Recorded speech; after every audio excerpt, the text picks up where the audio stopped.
ऊर्जाला खोटी केस देऊन लक्ष भटकवण्यासाठी ज्या बाईचा हर्षवर्धनने वापर केलेला असतो त्या बाईला हर्षवर्धनने कॉल केलेला असतो.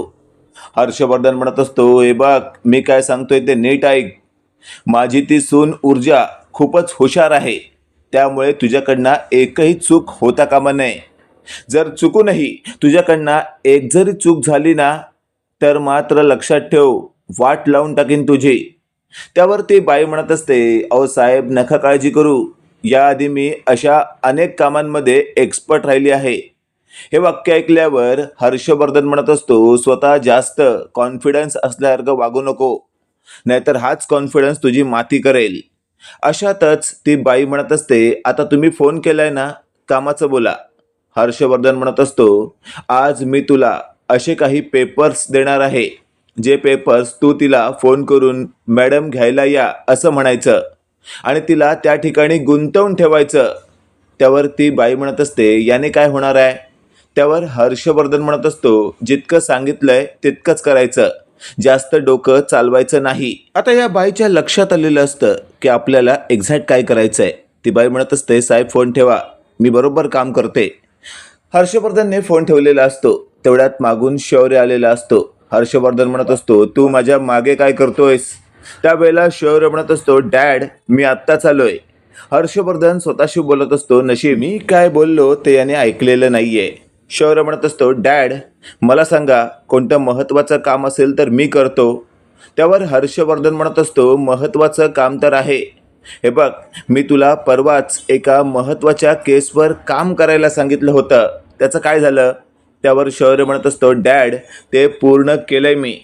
आता शौर्यला आणखी कुठल्या तरी कामात अडकवून ठेवलं पाहिजे, नाहीतर शौर्य ऊर्जाबरोबर त्या बाईच्या ठिकाणी जाण्याचा प्रयत्न करू शकतो.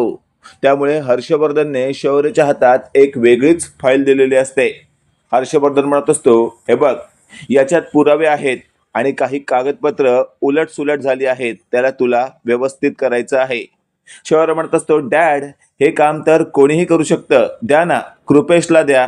हे वाक्य ऐकल्यावर हर्षवर्धन म्हणत असतो, पण मी तुला देतोय ना, काहीतरी महत्त्वाचं आहे म्हणून तुला देतोय, तर तू समोर का ट्रान्सफर करतोयस ते? त्यावेळेला शौर्यला कळून चुकतं की हर्षवर्धन आता चांगलाच चिडलेला आहे. अशातच आता शौर्य ती फाईल घेतो आणि आपल्या बेडरूममध्ये जातो. इकडे आपण पाहतोय त्या बाईने हर्षवर्धनच्या सांगण्यानुसार आता ऊर्जाला कॉल केलेला असतो. ऊर्जाला कॉल केल्यानंतर ऊर्जा कॉल उचलते. समोरून ऊर्जाला ती बाई म्हणत असते, ऊर्जा मॅडम मी बर्बाद होऊन जाईन. हे वाक्य ऐकल्यावर आता ऊर्जा म्हणत असते, काय झालंय, तुम्ही डायरेक्टली असं का बोलताय? त्यावेळेला ती बाई म्हणत असते, कारण त्या माणसाने आता माझ्या घरात येऊन धमकी देण्याचा प्रयत्न केलाय. त्यावर ऊर्जा म्हणत असते, धमकी? आणि कोण देत आहे तुम्हाला धमकी? त्यावर ती बाई म्हणत असते, तेच केमिकल फॅक्टरीची काही माणसं आहेत, त्यांना कळून चुकलंय की मी तुमच्याकडे तक्रार नोंदवली आहे, त्यांच्या विरोधात केस करत आहे. त्यावर ऊर्जा म्हणत असते, तुम्हाला कोणालाही घाबरायची गरज नाहीये, कायदा हा सगळ्यांसाठी समान आहे आणि कायद्याने जो कोणी वागेल त्याला अजिबातच भीती बाळगायची गरज नाहीये. त्या माणसांच्या विरोधात आपण आणखी एक FIR दाखल करू शकतो जर त्यांनी काही केलं तर. हे वाक्य ऐकल्यावर आता ती बाई म्हणत असते, ते सगळं ठीक आहे, पण आता महत्त्वाचं मला तुमच्याशी बोलायचं आहे, त्या संदर्भात तुम्हाला आता मला भेटावंच लागेल. त्यावर ऊर्जा म्हणत असते, असं काय बोलायचं आहे? त्यावर त्या बाईला आता ऊर्जाला जे काही सांगायचं असतं ते तिने सांगितलेलं असतं. ऊर्जा म्हणत असते, ठीक आहे मी येते. आता ऊर्जा त्या बाईला भेटायला जाणार आणि इकडे हर्षवर्धनने सगळा एकदम सापळा रचून ठेवलेला असतो. पण तिथे शौर्यच्या मनात वेगळीच शंका येते की डॅड मला या नको त्या फाईलवर काम करायला का सांगतायत? कारण या फाईलवर तर आपल्या जहागीरदार असोसिएटमधील कोणीही, अगदी ज्युनियर वकीलही काम करू शकतो, मग मी का? त्यामुळे शौर्य आता ते काम तसंच ठेवतो आणि थेट ऊर्जा ज्या बाईला भेटायला जाणार असते तिचा पत्ता काढतो आणि थेट तिला भेटायला जातो. आता वेगळाच वेशभूषा धारण केलेला शौर्य त्या बाईच्या चाळीत फिरत असतो आणि तिथे ती बाई नेमकी कशी आहे तिथल्या लोकांनी शौर्यला सांगितलेलं असतं. शौर्याला जी माहिती मिळालेली असते त्या आधारावर शौर्य स्वतःशी बोलत असतो, वा, म्हणजे या बाईचं नक्कीच काहीतरी साटलोटं आहे कोणाशी तरी. ही बाई माझ्या ऊर्जाला अडकवण्याचा प्रयत्न करते, पण तो समोरचा व्यक्ती कोण आहे हे जोपर्यंत कळत नाही तोपर्यंत या बाईला मी हात लावू शकत नाही आणि हिचं पितळ उघडं पाडू शकत नाही. आणि अशातच आता शौर्य वेगळ्याच वेशभूषा धारण केला असल्यामुळे त्या बाईला देखील आता शौर्यला ओळखणं फारच कठीण असतं. तेवढ्यात ती बाई समोरच्या गल्लीतून जात असते. शौर्य तिचा पाठलाग करत असतो. पाठलाग करता करता आता त्या बाईला संशय येतो की हा व्यक्ती माझा पाठलाग करतोय. अशातच आता त्या बाईने शौर्यला लगेचच विचारलेलं असतं, कोण आहात तुम्ही आणि माझा पाठलाग का करताय तुम्ही? त्यावर शौर्य म्हणत असतो, मला माहिती आहे तुम्ही जे काही करताय ते चुकीचं आहे आणि अशा प्रकारचं काहीही करणं कायद्याच्या विरोधात आहे. जर तुम्ही असं करून स्वतःचा खिसा भरण्याचा प्रयत्न करत असाल तर लक्षात ठेवा, माझ्याकडेही तुमच्या विरोधात असे काही पुरावे आहेत ज्या आधारे मी तुम्हाला कोर्टात खेचू शकतो आणि तुम्हाला नाही म्हटलं तरी 14 ते 15 वर्षाची सक्त मजुरीची शिक्षा मिळू शकते. हे सगळं ऐकल्यावर ती बाई म्हणत असते, पण आहात कोण तुम्ही आणि माझ्याबद्दल इतकी माहिती कशी काय ठेवता तुम्ही? त्यावर शौर्य वेगळ्याच आवाजात बोलत असतो, कारण तुम्ही आता जे काही करताय ना त्या संदर्भात मला खूप आधीपासून सगळी माहिती आहे. तुम्ही त्या ऊर्जा शौर्य जहागीरदारला उगाचच ही केस देताय आणि तिला या सगळ्या प्रकरणात अडकवण्याचा प्रयत्न करताय. एकतर ती खूपच चांगली वकील आहे, कोणाकडनं 1 रुपयाही न घेता ती केस लढते आणि त्याचाच तुम्ही गैरफायदा घेण्याचा प्रयत्न करताय काय? पण अशा चांगल्या वकिलाला जर तुम्ही अडकवण्याचा प्रयत्न करत असाल ना तर बघा मी काय अवस्था करतो तुमची. हे सगळं ऐकल्यावर त्या बाईला कळून चुकलेलं असतं, आपण तर आता पुरते अडकलो आहोत. लगेचच आता ती बाई म्हणत असते, माफ करा पण या सगळ्या संदर्भात माझी चूक नाहीये, तर एका मोठ्या वकिलाने मला हे सगळं करायला भाग पाडलंय. प्लीज मला तुम्ही यात सगळ्यात नका अडकवू. त्यावर शौर्य वेगळ्याच आवाजात म्हणत असतो, कुणी कुणी तुम्हाला हे सगळं करायला भाग पाडलंय? त्यावर ती बाई म्हणत असते, आहेत एक मोठे वकील आहेत, हर्षवर्धन जहागीरदार म्हणून. हे नाव ऐकताच शौर्याच्या पायाखालची जमीन सरकते. शौर्य म्हणत असतो, काय हर्षवर्धन जहागीरदार? अहो ते तर त्या ऊर्जाचे सासरे आहेत ना? त्यावरती बाई म्हणत असते, हो असतील, मला त्याच्याशी काही घेणं देणं नाहीये. त्या हर्षवर्धन जहागीरदारने स्पष्ट सांगितलंय या ऊर्जाला नेस्तनाभूत करायचं आहे. हे सगळं ऐकल्यावर शौर्य एकदमच शॉक होतो. आता शौर्य स्वतःशी बोलत असतो, डॅड आता तुमचा खरा चेहरा माझ्यासमोर उघड होतोय. मला आता कळतंय ऊर्जा सुरुवातीला तुमचा इतका राग का करायची.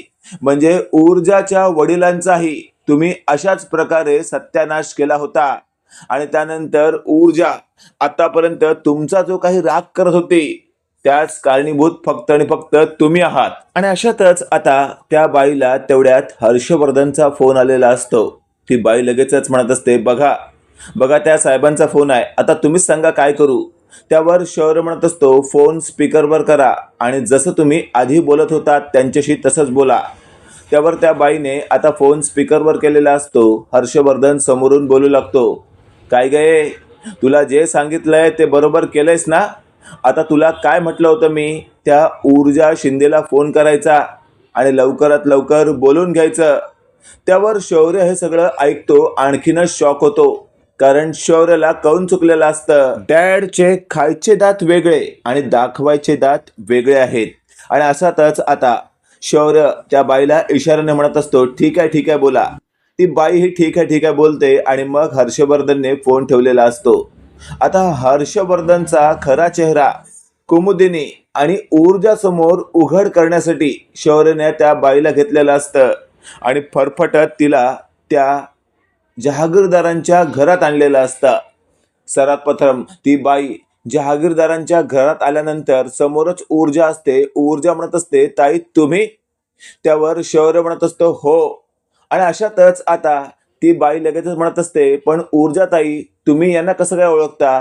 त्यावर शौर्य म्हणत असतो, कारण माझी बायको आहे ती, मी तिचा नवरा आहे, मी हर्षवर्धन जहागीरदारचा मुलगा आहे. हे सगळं ऐकल्यावर ती बाई म्हणत असते, पण तुम्ही तुमच्या वडिलांच्या विरोधात का? अशातच आता शौर्य म्हणत असतो, कारण मी सत्याच्या बाजूने आहे माझे वडील जे काही करतायत ना ते अगदीच चुकीचं आहे. त्यांच्या या फालतूगिरीला मी अजिबातच समर्थन देणार नाही. आणि अशातच आता तिथे कुमुदिनी, विजया आणि घरातले सगळेच तिथे आल्यावर शौर्य म्हणत असतो, डॅड आता तर तुमचा खरा चेहरा सगळ्यांसमोर उघड करणारच आहे. कारण तुम्ही माझ्या ऊर्जाला कशा प्रकारे त्रास देताय हे आता सगळ्यांसमोर उघड झालेलं आहे. त्यावर शौर्यला आता आदित्य म्हणत असतो, काय झालंय शौर्य, काही नीट सांगशील का? त्यावर शौर्य म्हणत असतो, आदित्य दादा, डॅडने माझ्या ऊर्जाला अडकवण्यासाठी या बाईला हाताला धरून माझ्या ऊर्जाला खोटी केस देण्याचं एक नाटक रचलं होतं, जेणेकरून माझ्या ऊर्जाचं लक्ष भटकावं आणि डॅड बरोबर येत्या काळामध्ये तिला आपल्या घरातून हाकलून देतील. हे सगळं ऐकल्यावर आता कुमुदिनी म्हणत असते, म्हणजे शौर्य तुला म्हणायचं काय आहे? त्यावर हर्षवर्धन म्हणत असतो, आईसाहेब कुठे तुम्ही या शौर्यच्या बोलण्याकडे लक्ष देताय? त्याला काय बोलावं, कुठे बोलावं हे कधी कळणार आहे देव जाणे. त्यावर शौर्य म्हणत असतो, डॅड बस करा. याआधी ऊर्जा तुमच्या विरोधात बोलायची, त्यावेळेला मला ते अत्यंत वाईट वाटायचं, पण मी तिला समजवायचो डॅड असे नाहीयेत. पण आज मला कळतंय ऊर्जाच्या डॅड बरोबर तुम्ही जे काही वागलात ना ते अत्यंत चुकीचं होतं आणि आज तुम्ही माझ्या ऊर्जा बरोबर पण तेच वागत आहात. त्यावर हर्षवर्धन म्हणत असतो, शौर्य काय काय प्रूफ आहे तुझ्याकडे की मी चुकीचं वागतोय आणि या बाईचा माझ्याशी काय संबंध? त्यावर शौर्य म्हणत असतो, डॅड याचा अर्थ तुम्ही मला अजूनही कच्चा खिलाडी समजताय. तुम्हाला काय वाटलं तुमच्या या बाईला मी इथपर्यंत फरफटत आणलंय तर मी एखादा पुरावा गोळा केला नसेल का? त्यावर हर्षवर्धन स्वतःशी बोलत असतो, हे तर मी अगदीच विसरलो होतो. हा तर वकील आहे आणि माझ्याच मार्गदर्शनाखाली वकील झालाय. नक्कीच याने एखादा पुरावा जर गोळा केला असेल तर वाट लागेल माझी. आणि अशातच आता कुमुदिनी म्हणत असते, काय काय पुरावा आहे तुझ्याकडे की हर्षवर्धन असा चुकीचा वागलाय म्हणून? त्यावर शौर्यने त्या बाईला म्हटलेलं असतं, आता उघड तोंड सांग, या हर्षवर्धनने तुला काय काय करायला सांगितलं होतं? त्यावर मात्र आता हर्षवर्धन त्या बाईकडे डोळे वटारून पाहत असतो. त्यामुळे त्या बाईची हिंमत होत नसते, ती बाई थरथर कापू लागते. त्यावर शौर्य म्हणत असतो, वाटलंच मला डॅड, इथेही तुम्ही तिला डोळे वटारून दाखवताय म्हणजे तिची हिंमत होणार नाही. पण एक गोष्ट लक्षात ठेवा, तुमचा खरा चेहरा मी आत्ताच्या आत्ता सगळ्यांसमोर उघड करणारच आहे. शौर्यने आता ते हर्षवर्धनने त्या बाईला फोन केलेला असतो ते सगळं रेकॉर्डिंग घरात ऐकवायला सुरुवात केलेली असते. त्या रेकॉर्डिंगमध्ये स्पष्टपणे असं ऐकायला येत असतं की मी काय सांगतोय ते नीट ऐक, त्या ऊर्जा शिंदेला बरोबर अडकवायचं आहे आणि मी सांगीन तोपर्यंत गुंतवायचं आहे. आणि ही खोटी केस तिला आपण देतोय हे तिला कळलंच नाही पाहिजे. उद्या या खोट्या केसमध्ये ती स्वतः इन्व्हॉल्व होती हे आपण सगळ्यांसमोर जाहीर करायचं आणि तिचं वकिलीपद रद्द करायला भाग पाडेन मी, तिची सनद रद्द करून टाकेन मी. हे सगळं ऐकल्यावर आता कुमुदिनी म्हणत असते, हर्षवर्धन काय आहे हे सगळं? म्हणजे तू आतापर्यंत इतक्या केस लढलास आणि त्यातली एकही केस तू हरला नाहीस, तर अशाच प्रकारची लबाडी करून जिंकलास की काय? मला वाटत होतं माझा मुलगा हर्षवर्धन खरंच जगा वेगळा आहे, पण खरंच तू जगा वेगळाच निघालास या बाबतीत, म्हणजे नालायक. हे ऐकल्यावर मात्र हर्षवर्धन म्हणत असतो, काय काय म्हणालात तुम्ही आईसाहेब? अख्ख्या घरातील व्यक्तींसमोर तुम्ही मला नालायक म्हणताय? अहो या बाईने आता अजून एक पर्यंत काही प्रूफ दिलेला नाहीये. त्यावर कुमुदिनी म्हणत असते, आता शौर्यने जो प्रूफ दाखवला तो कमी आहे का? त्यावर ऊर्जा म्हणत असते, काय काय चाललंय हे सगळं? तुम्ही मला खोटी केस देत होतात आणि तेही या हर्षवर्धन जहागीरदारच्या सांगण्यावरून. त्यावर ती बाई म्हणत असते, ऊर्जाताई माफ करा मला, मी तर खरं या केस संदर्भात त्यांना स्पष्ट सांगितलं होतं की मला यात इन्व्हॉल्व व्हायचं नाहीये, पण यांनी स्पष्टपणे मला सांगितलं की जर इन्व्हॉल्व नाही झालीस तर तुला आणि तुझ्या मुलीला मारून टाकेन. मी घाबरले होते, माझ्या मुलीचा जीव हा व्यक्ती जर घेणार असेल तर असलं करायला काय हरकत आहे, असा विचार करून मी नाईलाजास्तव तुम्हाला त्रास देण्यासाठी ह्यांचं हे काम स्वीकारलं. त्यावर शौर्य म्हणत असतो, पण तुम्हाला आता घाबरायची गरज नाहीये. माझ्या डॅडचा खरा चेहरा माझ्यासमोर उघड झालाय. डॅड, मी तुम्हाला शेवटचं विचारतोय, काय करणार आहात तुम्ही? आता या बाईची तुम्ही जी काही अवस्था केली आहे त्यासाठी आता मी तुम्हाला कोर्टात खेचू का? त्यावर मात्र कुमुदिनी म्हणत असते, थांब शौर्य, हद्द पार करू नकोस. हर्षवर्धन, आताच्या आता सगळ्यांसमोर तू ऊर्जाची माफी माग. हे वाक्य ऐकल्यावर हर्षवर्धन म्हणत असतो, आईसाहेब, हे काय बोलताय तुम्ही? मी मी आणि या ऊर्जाची माफी मागू? त्यावर कुमुदिनी म्हणत असते, हो, कारण तू चुकलायस. तसं बघायला गेलं तर तू खूप मोठा गुन्हा केलायस, पण तरीही मी फक्त तुला माफी मागायला सांगते. आणि ऊर्जाचंही मन खूप मोठं आहे, बघ ती तुला माफ करेल की नाही.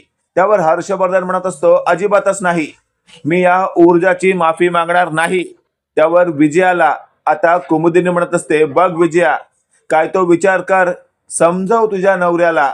या घरात आतापर्यंत सुखाने राहिलाय तो, यापुढे त्याला तुरुंगाची हवा खावी लागली तर त्यास कारणीभूत फक्त आणि फक्त तो असेल.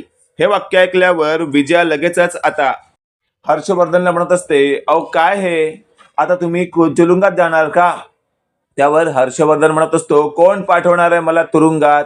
त्यावर कुमुदिनीने जे काही वाक्य म्हटलेलं असतं ते ऐकून मात्र हर्षवर्धनची चांगलीच धावपळ झालेली असते. कारण कुमुदिनी आतापर्यंत सर्वात ज्येष्ठ वकील आहे आणि तिला कायदा सगळ्यात जास्त कळतो. आता कुमुदिनीने जे म्हटलेलं असतं ते ऐकल्यानंतर हर्षवर्धन म्हणत असतो, ठीक आहे आईसाहेब, तुम्ही म्हणताय म्हणून या ऊर्जाची माफी मागायला मी तयार आहे. आणि अशातच आता हर्षवर्धन माफी मागणार हे आता ऊर्जाला मनापासून पटत नसतं. मित्रांनो, काय वाटतंय तुम्हाला? येत्या काळामध्ये आपल्याला या मालिकेमध्ये काय वेगळं पाहायला मिळू शकतं? कमेंट करून नक्की कळवा. आणि असेच नवनवीन अपडेट पाहण्यासाठी व्हिडिओला लाईक आणि चॅनलला नक्की सबस्क्राईब करा. धन्यवाद.